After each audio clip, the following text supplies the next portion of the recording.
forefathers koigi matamda hojik su mi hingbu su leiri moi akhoi na di ningthi turen hai na chatnai ko ningthi turen si akhoi gi adu phaba akhoi gi lamni aduna border se hojik phau akhoi moi na sida thoga tawni habse akhoi di sunga yaroi ba akhoi gi border di ningthi turen phawni akhoi di adu chap chane lepuni akhoi na gidi akhoi na press conference tawkibum tungdigi akhoi gi dimana sidi tawba suya yaroi habni aduna kurigumba moina survey changba or district national digi khangde law and order digi khangde any force digi khangde fencing gi maramda lakba fencing tawgani haina lakba mioi kudimakto akhoi gi geknabni akhoi yaba sunga ngamoi karigumba akhoi na haibuda thausa bidbida tawthoka namfu sapuda tawrodi akhoi shu adu chap chaba akhoi shu stand tawga akhoi face tawgani habse media gi chuda bijari adu karigumba government na source tawbida ashigumba se tawthoga karigumba laibak thiba khudong thiba thodi state government amachung central government na risk bugdabni akhoi gi press conference ase akhoi ngasi akhoi na puthoi ba statement ase Indo Myanmar border FMR border fencing scrap tawkiba hujik fencing tawgani haina kana tawriba asida akhoi sidi yaroi haidana 20 September 2024 da chief minister da MLA ke through da memlam pishin khrabani adubu kadishu thausabide adu akhoi gi demand du solve tawbige akhoi demand du thunghange haidabida amuka date 17 October 2024 ashida border fencing sai DPR loba horo thabak horoni haidana amuka tholoi basa ta sengna akhoi bu usitabani haina akhoi lawi aduna ngasi akhoi na apamadi border fencing toba haibase akhoi di yaba sungam ngamoi karigi damakta no hanna congress ki matamda ashoiba kya laidana hojik phauba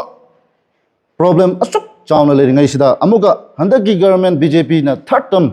lakba sida amuga shoiki bu poto da amuga chongsalaga honaraga akhoi gi praja singbu akhoi gi people singbu awaba or disturb toba problem pireba se akhoi ta sengna ngasi student body anishina shoya yabang amloi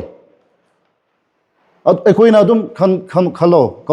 kabo valley have se Manipur gi khunne Manipur gi lamne hain hoje haina ribni adubu fencing tawguni hain haibse akhoi kona muga regret lakani kona regret lak tabu shuruk budi hojik fencing se tawdobida thingjan khibasina khoida chumani haibse akhoi south tangko student union romdagi akhoi phondok chari ngasigidi akhoi na press conference tawkhiba mutungdagi akhoi gi dimana sidi tawba suya yaroi haibni aduna kurigumba moina survey changba or district administration romdagi khangde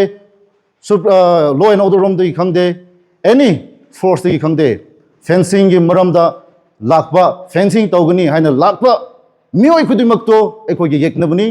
akhoi yaba sungang ngamoi karigumba akhoi na haibaduda thausa bidbida tawthoka namfu sapuda tawrodi